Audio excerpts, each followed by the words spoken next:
this. All right, Shadur Sanders. So I've seen several places where there's a lot of NFL scouts who don't have a first-round grade on him. Here is my thoughts on this. And I was surprised, not shocked. When you look at Shedeur, he's got all the physical capabilities that it takes to be a good starting NFL quarterback. But there are red flags. Number one, he's used to holding the ball forever. A lot of their routes were not routes where you got rid of the ball quickly. It was a lot of 5-7-step drops, or if he was in the gun, he was holding the ball longer so their longer routes could develop. And they wanted to do that because they had all this speed outside on the edge. They would get the ball to Hunter with a lot of quick screens and see what he could do. Outside of that was a lot of deep routes. The NFL is a little bit different. It's a lot of quick reads. It's a lot of, hey, they're going to zone blitz this way. We got to react and get it out the ball quickly that way. Is he used to making those reads? For me, is he a leader of men? That was my biggest question mark early in the season. Is he a leader of men? There's been an obvious favoritism. I'm not knocking Colorado at all. Remember, I sat here and said, I think Travis Hunter should have won the Heisman over Genty. A lot of people didn't agree with me. That's okay. Still America. We can still disagree. For now, anyways. My point is simply this. This isn't pro or anti-Colorado. Let's take the little brother rivalry out of this. For me, when I look at Shedeur, is he a leader of men? There was obvious favoritism from his dad to him and Travis Hunter. Now, if you want to protect Travis Hunter because he's playing so many plays, I get it. But it was blatantly those two over and over and over. Here's the other thing. He's never played for anyone but his dad, and his dad is not going to coach him in the NFL. That is going to be a gargantuan new change of experience for Shedeur. You can't tell me that's not going to affect him. If it affects him like a normal human being, it will take a couple of years to get you. He's never known anything different all the way since Pee-wee football. It's been his dad, and that's awesome.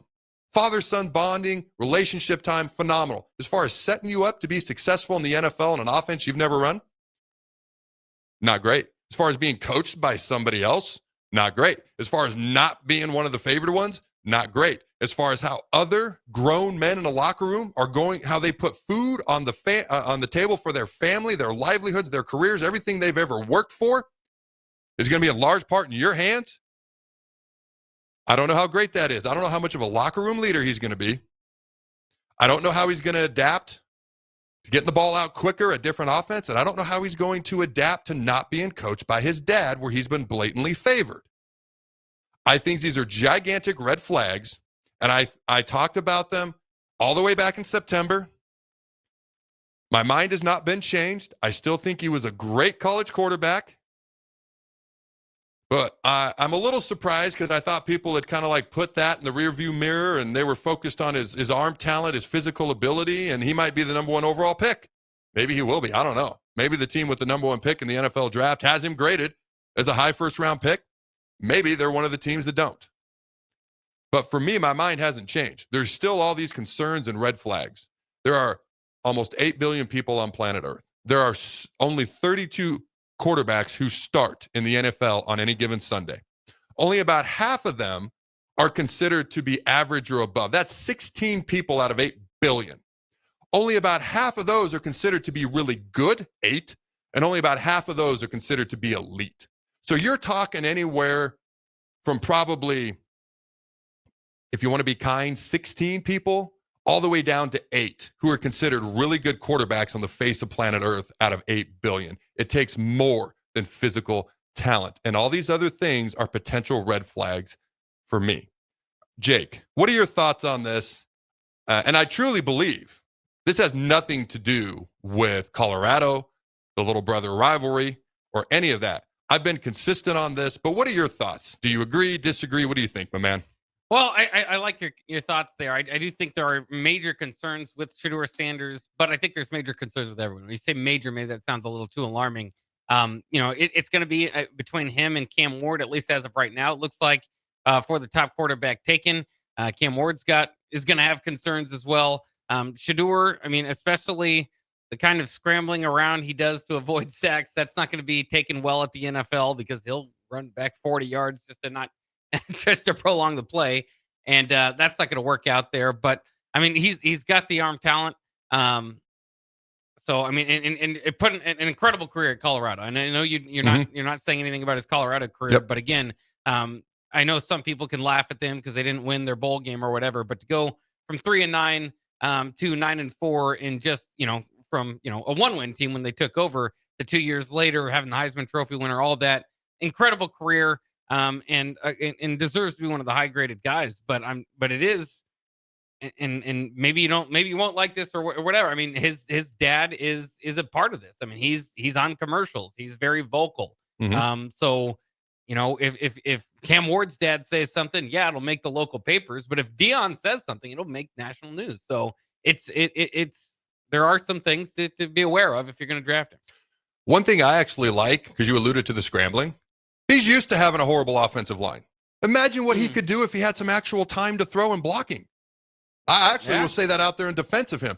Now, I don't think he's stepped foot on a field, especially in the Big 12 Conference, very often, if ever, where he didn't have the most talented skill guys on the field, though. I don't know if there's ever a time when the other team had more talented skill guys in the defensive secondary versus his receivers. So that could be a counter to that. He also had no run game. Yeah. No run game to speak of. So it'll be interesting to see how this unfolds. So I had this on the list to talk about, but obviously I've been gone over Christmas break. Cam Ward, talented guy, love the guy, watched him go to Washington State, said if that guy ever goes somewhere where the college has a brand or a name, he's going to be a household name across the nation. Goes from WSU to Miami, and that's instantly what he is. Now, I've loved the guy. He played hero ball and saved Miami's season so many times this year because they didn't have a good defense, and they pretty much just relied on him. Eventually, he couldn't do it all, and Miami ended up losing a few close games at the end. By the way, they fired their D coordinator, so that tells you who they blame. But what he did in the bowl game drives me, I don't respect it at all. Now, some people are like, don't villainize. Like my former teammate, his locker is right next to mine in D.C., Robert Griffin III, put out, well, at least he played a half in the bowl game. Don't villainize these college players, really? There's not a right and a wrong in this world anymore. There's no accountability. Did he tell his coach he was only going to play a half? My gut says probably no. I don't know that answer definitively. But he basically played, set the record for most career touchdown passes. I believe he broke the record by Case Keenum. Now, he did play until halftime, but then took himself out. His team's down by 1 point. By the way, his team lost by 1 point in the fourth quarter, and he won't go in the game. Sets an individual record and then says, I'm out the second half. I don't care how you slice it. You either should have played the whole game or told your coach beforehand, I'm not playing at all. Now, if he told his coach, I'm going to play the first half and be out the second half, I mean, that's his coach's decision, but I don't think that's the case. So now you got a guy who put himself before the team to set a record. An individual record, put himself before the team. That's got to be a concern for an NFL team, to a degree at least. These are all things that factor. Dude, when I got drafted, you have no idea the depth that they went to look into me and the people they talked to. They called my neighbors, my middle school coach, my high school coach. They called people I hadn't talked to in like half a decade. They talk to everybody. They consider everything. There's a little test. You got to drop the ball.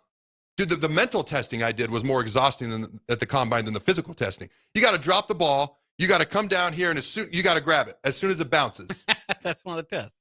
I did absolutely awful at it. I'm like, has anybody ever done this? The guy goes, one guy. I go, who? Reggie Bush. And that's it. Huh. But they test everything they can think of. Multiple times I went into a meeting, and they would have my 15. I know what my 15 worst plays in my college career are because they played them over and over, and they yell at you in your face, 1 inch from your face, to see how you respond. So when I tell you these little things matter, they matter, because the difference when you're all elite level athletes, it's literally millimeters, and that millimeters is in the head. It's the 6 inches above the neck and the 6 inches between your ears. Like, these things will be evaluated and will be interesting. And I was a huge fan of Cam Ward. I was so disappointed to see that. And if people want to hate on me because that's my take, God bless you, still my take.